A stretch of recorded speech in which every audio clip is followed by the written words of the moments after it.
Assalamualaikum Sobat Horor Syahdu. Sebelum cerita dimulai, jangan lupa tekan tombol subscribe, like, dan komen supaya channel ini terus berkembang. Dan jangan lupa bersolawat di kolom komentar agar kelak kita semua mendapat syafaat Nabi Muhammad Shallallahu alaihi wasallam. Shallallahu ala Muhammad Shallallahu alaihi wasallam. Malam itu, sungai yang selama puluhan tahun dijaga dengan doa, tiba-tiba berubah wajah. Bukan hujan deras yang paling ditakuti, melainkan bisikan-bisikan gaib yang hanya didengar oleh seorang juru kunci tua. Ia melihat tanda-tanda yang diabaikan, bayangan tanpa wajah di antara pepohonan, serta sosok berlumpur yang bangkit dari hulu membawa murka alam. Malam itu pula, sebelum air menelan rumah dan jeritan berubah menjadi doa, sang juru kunci telah menyaksikan semuanya dalam mimpi dan nyata. Ia tahu, banjir Aceh 7 Desember 2025 bukan sekadar bencana alam, melainkan peringatan keras akibat penebangan hutan sembarangan yang merusak keseimbangan alam dan membangunkan para penunggu lama sungai. Dalam cerita ini, kamu akan mendengar kesaksian langsung tentang suara kentongan gaib di tengah malam, kampung yang tenggelam perlahan, dan pesan terakhir dari alam sebelum semuanya terlambat. Sebuah kisah horor syahdu yang bukan hanya menakutkan, tapi juga menyisakan luka dan penyesalan mendalam. Mari kita lanjut ke ceritanya. Assalamualaikum warahmatullahi wabarakatuh. Aku bersaksi atas apa yang kulihat dan kudengar. Cerita ini bukan karangan, bukan pula dongeng untuk menakut-nakuti. Aku adalah juru kunci tua yang sejak puluhan tahun menjaga kawasan hutan dan aliran sungai di pedalaman Aceh. Banyak orang mengenalku sebagai penjaga batas antara kampung dan rimba, antara yang terlihat dan yang tak kasat mata. Malam itu, beberapa minggu sebelum banjir besar datang, aku terbangun tanpa sebab. Jam dinding di surau kecil menunjukkan pukul 2 lewat sedikit. Udara terasa berat, seperti menekan dada. Bau tanah basah tercium padahal hujan belum turun berhari-hari. Dari kejauhan, aku mendengar suara gemuruh pelan. Bukan petir, bukan pula angin. Suara itu seperti rintihan panjang dari perut bumi. Aku keluar dari surau membawa lampu teplok. Cahaya kuningnya bergetar tertiup angin dingin yang datang dari arah hutan. Sungai yang biasa tenang terlihat lebih gelap dari biasanya. Permukaannya beriak kecil, seolah ada sesuatu yang bergerak di bawahnya. Saat aku mendekat, aku mendengar suara air berbisik, lirih namun jelas, menyebut namaku dengan suara yang bukan suara manusia. Sejak saat itu, tanda-tanda mulai bermunculan. Keesokan harinya, burung-burung hutan turun ke kampung. Mereka bertengger di atap rumah warga, terdiam, tak bernyanyi. Ular-ular keluar dari semak, melintas di jalanan tanah tanpa rasa takut. Pohon-pohon besar di hulu sungai mengeluarkan bunyi retakan halus di malam hari, seperti tulang tua yang dipaksa berdiri. Aku mencoba memperingatkan warga. Kukatakan bahwa penjaga hutan telah marah, bahwa sungai sedang menuntut haknya. Namun sebagian hanya tersenyum, sebagian lagi menertawakan ucapanku. Mereka bilang itu hanya perasaan orang tua yang terlalu lama hidup dengan cerita-cerita gaib. Tak ada yang mau mendengar bahwa hutan di atas sana telah habis ditebang, tanahnya terluka, dan penunggunya tak lagi punya tempat bernaung. Malam ketujuh, setelah tanda pertama, aku bermimpi bertemu sosok besar berwajah kabur. Tubuhnya seperti diselimuti kabut dan lumpur. Matanya merah, meneteskan air hitam. Ia berdiri di tengah sungai yang meluap, lalu berkata dengan suara bergema, "Jika manusia tak menjaga, air yang akan mengambil kembali." Aku terbangun dengan tubuh gemetar dan pakaian basah oleh keringat. Dari luar, suara sungai terdengar lebih deras dari biasanya. Aku tahu, ini baru permulaan. Apa yang akan datang bukan sekadar banjir, melainkan peringatan yang dibayar dengan nyawa dan kehilangan. Kesaksianku ini kutuliskan agar siapapun yang membaca tahu, bencana itu tidak datang tiba-tiba. Ia selalu memberi tanda. Dan aku sebagai juru kunci telah melihat semuanya sejak awal. Episode pertama berakhir di malam ketika sungai mulai meninggi, membawa suara murka yang belum dipahami oleh manusia. Pagi itu, aku kembali menyusuri tepian sungai dengan langkah berat. Airnya naik setinggi betisku, padahal musim hujan belum benar-benar datang. Arusnya lebih cepat, membawa ranting-ranting patah dan daun busuk yang berputar tanpa arah. Di beberapa titik, tanah di tebing sungai mulai longsor perlahan, seolah ada tangan besar yang mengikisnya dari bawah. Saat aku menunduk, kulihat bayanganku di permukaan air. Wajahku tampak lebih tua dari biasanya, mataku cekung, dan di belakang bayangan tubuhku ada sosok lain berdiri. Aku menoleh cepat, tapi tak ada siapa-siapa. Namun bau anyir yang menusuk hidung membuat bulu kuduku berdiri. Bau itu bau kemarahan, bau tanah yang dipaksa menyerah. Menjelang maghrib, seorang nelayan tua datang menemuiku. Wajahnya pucat, suaranya bergetar. Ia berkata semalaman mendengar suara orang menangis dari arah hulu sungai. Tangisan itu berubah menjadi tawa panjang yang membuat perahunya berguncang meski air sedang tenang. Aku tahu suara itu bukan suara manusia. Itu suara penunggu sungai yang selama ini kami hormati. Kini tak lagi bisa ditenangkan.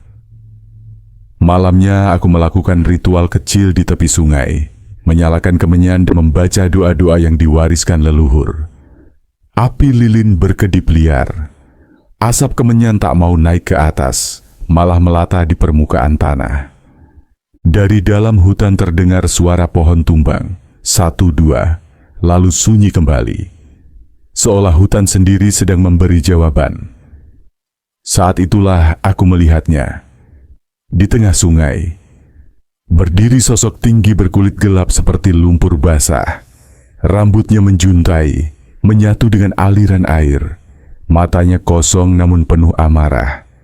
Ia menatapku lama, lalu perlahan tenggelam, meninggalkan pusaran besar yang membuat air naik mendadak. Keesokan harinya hujan turun tanpa henti. Bukan hujan biasa, melainkan hujan yang jatuh berat, seperti batu kecil yang menghantam atap dan tanah. Sungai meluap ke kebun warga, memakan sawah, menyeret ternak. Aku berlari dari rumah ke rumah, menyuruh mereka bersiap, tapi kepanikan sudah lebih dulu menguasai. Di langit, awan hitam berputar rendah. Petir menyambar berulang kali, memantul di permukaan air yang kini berubah menjadi lautan kecil. Di antara gemuruh hujan, aku kembali mendengar suara itu, suara yang memanggil namaku. Kali ini lebih dekat, lebih keras. Aku sadar, apa yang akan terjadi selanjutnya tak lagi bisa dihentikan. Dan di saat itulah, sungai yang selama ini kami anggap sahabat, berubah menjadi musuh yang membawa murka dari hulu. Air naik dengan cepat, jauh lebih cepat dari perkiraanku. Dalam hitungan jam, jalan tanah yang biasa kulalui tenggelam tanpa sisa. Arus membawa potongan kayu besar, batang-batang pohon dari hulu yang dulu berdiri kokoh, kini meluncur seperti tombak. Setiap benturan dengan rumah warga terdengar seperti jeritan patah tulang. Aku berdiri di depan surau, air sudah setinggi pinggang. Di sekelilingku, warga berteriak memanggil nama keluarga mereka. Ada yang menangis, ada yang terdiam memeluk anaknya. Namun di balik semua suara itu, telingaku menangkap bunyi lain. Bunyi yang hanya bisa didengar oleh orang yang sejak lama bersahabat dengan alam. Suara itu seperti langkah berat di dalam air, diikuti dengusan panjang, seolah sesuatu yang besar sedang berjalan menyusuri kampung. Lampu-lampu rumah padam satu persatu. Gelap menyelimuti, hanya kilat yang sesekali membuka pandangan. Dalam kilatan cahaya itu, aku melihat bayangan-bayangan hitam bergerak di antara arus. Bukan manusia, bukan pula hewan yang kukenal. Bentuknya samar, tinggi, dan setiap kali muncul, air di sekitarnya berputar lebih kencang.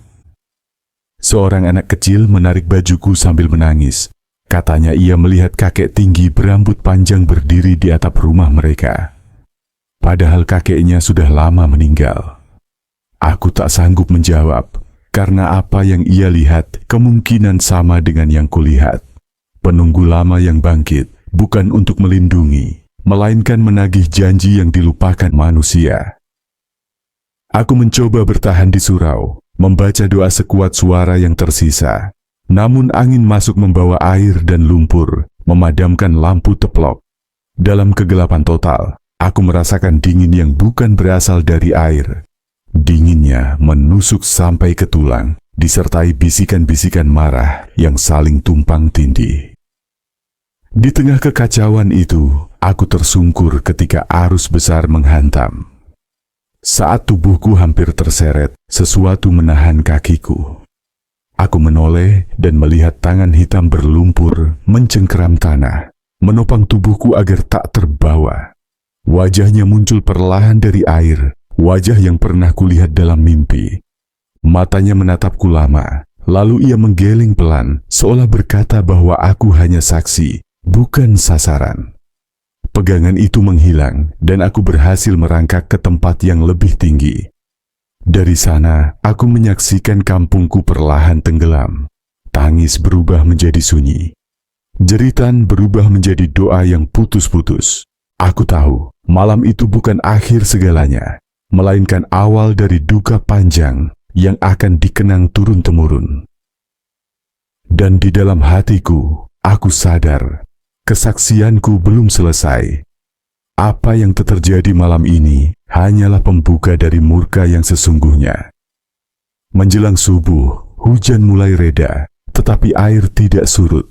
Ia diam, menggenang, seolah sengaja ingin memperlihatkan apa yang telah diambilnya. Dari tempat tinggi aku melihat atap-atap rumah yang tinggal separuh, pohon kelapa rebah seperti lidi patah, dan perahu tersangkut di pagar rumah yang sudah tak lagi berbentuk rumah. Kampung itu tampak asing, seperti tanah yang baru selesai diperebutkan dalam peperangan panjang. Kabut turun perlahan dari arah hutan. Kabut itu bukan kabut biasa, warnanya kelabu pekat, bergerak rendah di atas permukaan air. Di dalamnya terdengar suara langkah dan gesekan, seakan ada banyak makhluk berjalan tanpa terlihat.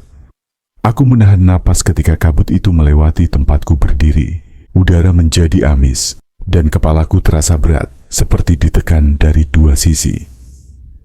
Beberapa warga yang selamat berkumpul di bukit kecil. Wajah mereka kosong, mata mereka merah tanpa air mata. Seorang ibu terus memanggil nama anaknya, padahal air sudah menelan rumah mereka sejak tengah malam. Aku ingin menenangkannya, tetapi lidahku keluh. Di balik bahunya, aku melihat bayangan seorang bocah berdiri di atas air, tersenyum pucat, lalu perlahan memudar bersama kabut. Saat matahari mulai naik, sinarnya tak mampu menghangatkan. Cahaya itu jatuh pucat di atas air keruh. Di sinar pagi itulah aku melihat tanda terakhir. Di tengah sungai yang meluap, muncul pusaran besar, berputar pelan namun dalam. Dari pusaran itu terdengar suara rendah, bukan teriakan, bukan pula amarah, melainkan pernyataan. Seolah alam berkata bahwa apa yang diambilnya hanyalah miliknya yang dirampas manusia. Aku berlutut di tanah basah, tanganku gemetar. Dalam hatiku aku meminta ampun, bukan hanya untuk diriku, tetapi untuk mereka yang lupa menjaga. Aku tahu, setelah air surut nanti, akan ada luka yang tak bisa disembuhkan hanya dengan membangun ulang rumah dan jalan. Akan ada ketakutan yang tinggal, bisikan yang kembali muncul setiap hujan turun deras. Sejak hari itu, aku tak lagi sekadar juru kunci penjaga hutan dan sungai. Aku menjadi saksi hidup dari peringatan yang diabaikan. Dan apa yang kualami belum selesai untuk diceritakan. Karena setelah banjir pertama itu, tanda-tanda lain mulai muncul, lebih sunyi, lebih dalam, dan jauh lebih menakutkan daripada air yang meluap.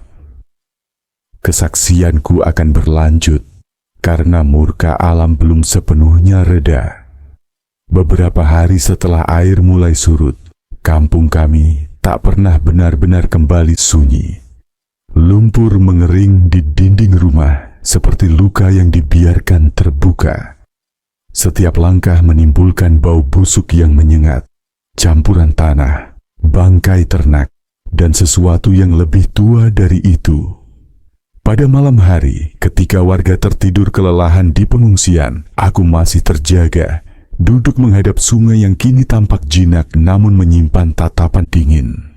Pada malam kelima, itulah kejadian aneh kembali menemuiku. Angin berhenti mendadak, membuat daun-daun terdiam seperti ditahan tangan tak terlihat. Air sungai memantulkan cahaya bulan dengan tenang yang mencurigakan. Dari kejauhan, ku dengar bunyi kentongan dipukul pelan, teratur, padahal pos ronda sudah lama hanyut. Suara itu datang dari arah hulu, mendekat sedikit demi sedikit. Aku mengikuti suara itu dengan langkah ragu. Di bekas jalan setapak yang kini tertutup lumpur, kulihat jejak kaki besar, tenggelam separuh, arahnya menuju sungai. Jejak itu bukan jejak manusia. Ujungnya membulat, jaraknya terlalu lebar. Saat aku menunduk, tanah di sekitarnya bergetar halus, seakan ada denyut hidup di dalamnya. Di tepi sungai, sosok itu muncul kembali. Tubuhnya lebih jelas kini, tinggi dan kekar. Kulitnya retak seperti tanah kering yang dipaksa menahan air. Rambutnya menjuntai, basah, menyatu dengan arus. Ia tidak menatapku, melainkan menatap kampung yang porak-poranda. Dari dadanya keluar suara berat, seperti kayu tua digesek batu. "Apalagi yang kau inginkan?" tanyaku dengan suara nyaris tak keluar. Kakiku gemetar, tapi aku bertahan. Sosok itu perlahan menoleh. Matanya kosong, namun di dalam kekosongan itu ada kesedihan yang pekat. Ia mengangkat tangannya, menunjuk ke arah hulu. Dalam sekejap, penglihatanku dipenuhi bayangan. Aku melihat hutan gundul, bukit yang perutnya terkelupas, alat-alat berat meraung, pohon-pohon tumbang satu persatu. Aku melihat sungai dipersempit, dibendung, dipaksa tunduk. Bayangan itu menghilang, digantikan keheningan. Sosok tersebut mundur ke dalam air, tubuhnya larut bersama arus. Sebelum benar-benar lenyap, suaranya kembali terdengar di kepalaku, pelan namun tegas. "Ini belum selesai." Aku terduduk lama di tepi sungai. Malam itu aku mengerti, banjir bukan puncak murka, melainkan peringatan yang sudah terlewat. Selama manusia masih menutup mata, selama tanah terus dilukai, apa yang datang berikutnya bisa jauh lebih buruk dari air yang meluap. Dan sejak malam kelima itu, setiap kali aku memejamkan mata, aku melihat hulu sungai yang menunggu waktunya menagih kembali.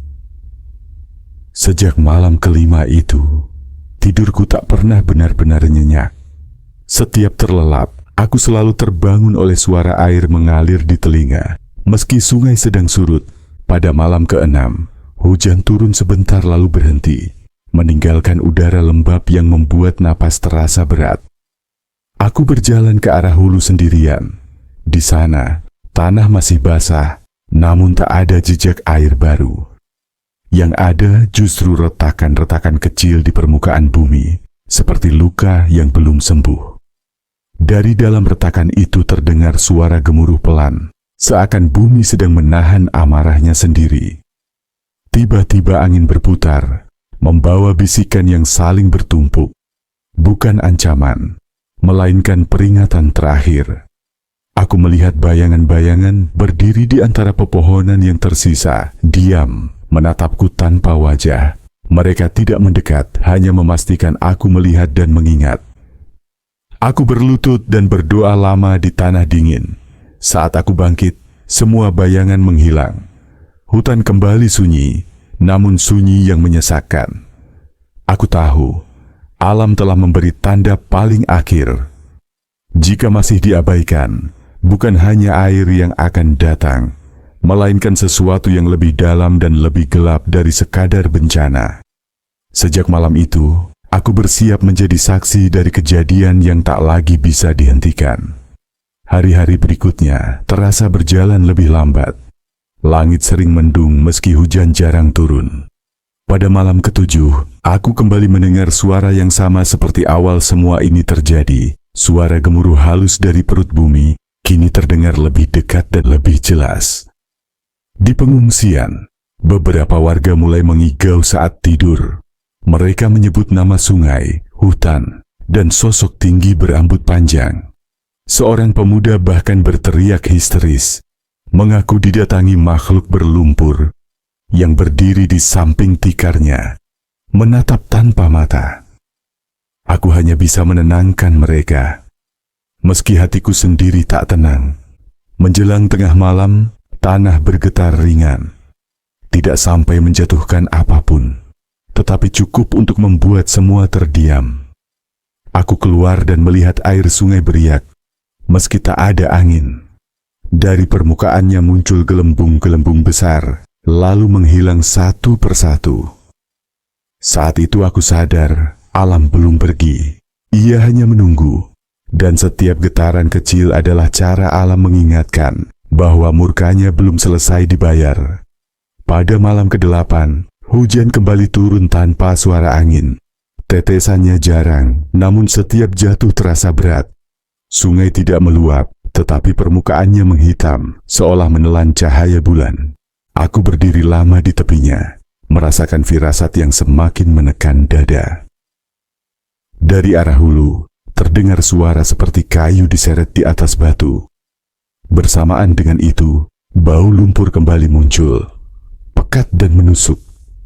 Di antara pepohonan yang tersisa, kulihat bayangan bergerak perlahan, lalu berhenti seolah menyadari kehadiranku. Tak ada wujud yang menampakkan diri malam itu, hanya rasa diawasi, lama dan dingin. Aku mengerti, keheningan ini bukan ketenangan, melainkan jeda sebelum sesuatu yang lebih besar terjadi. Alam sedang menahan napasnya, dan aku, sekali lagi, hanya bisa menjadi saksi. Malam ke-9 datang dengan sunyi yang ganjil. Tidak ada hujan, tidak ada angin, bahkan serangga pun tak bersuara. Sungai terlihat tenang, terlalu tenang, seperti menunggu perintah. Aku duduk di batu besar, memandang air yang berkilau gelap. Tiba-tiba air bergerak sendiri, membentuk gelombang kecil yang berputar di satu titik. Dari sana terdengar bisikan pelan, bukan marah, melainkan mengingatkan. Kata-katanya samar, namun maknanya jelas di hatiku. Waktu hampir habis. Aku menutup mata dan membaca doa terakhir yang kupunya. Saat kubuka kembali, pusaran itu telah hilang. Sungai kembali diam, tetapi rasa tenang tak pernah kembali. Aku tahu, malam berikutnya akan menjadi penutup dari semua pertanda yang telah ditunjukkan. Malam ke-10 tiba tanpa tanda apapun di langit. Tidak mendung, tidak hujan, hanya bulan pucat menggantung rendah. Sungai tampak surut, seolah tak pernah menelan kampung kami. Namun justru, disitulah aku merasa paling takut. Aku berdiri di tempat pertama kali mendengar bisikan itu. Udara terasa kosong, ringan, seperti setelah sesuatu pergi meninggalkan bekas. Tak ada bayangan, tak ada suara, hanya sunyi yang menekan. Dalam sunyi itu, aku akhirnya mengerti. Alam tidak lagi memberi tanda. Ia telah selesai berbicara. Dari kejauhan terdengar suara azan subuh pertama sejak bencana. Suaranya lirih namun menembus dada. Aku menunduk, menutup mata, dan menerima kenyataan bahwa semua peringatan telah diberikan, semua kesaksian telah kusampaikan. Jika kelak bencana lain datang, itu bukan karena alam kejam, melainkan karena manusia memilih lupa. Dan tugasku sebagai juru kunci telah berakhir, bukan sebagai penjaga, melainkan sebagai saksi terakhir yang masih mengingat.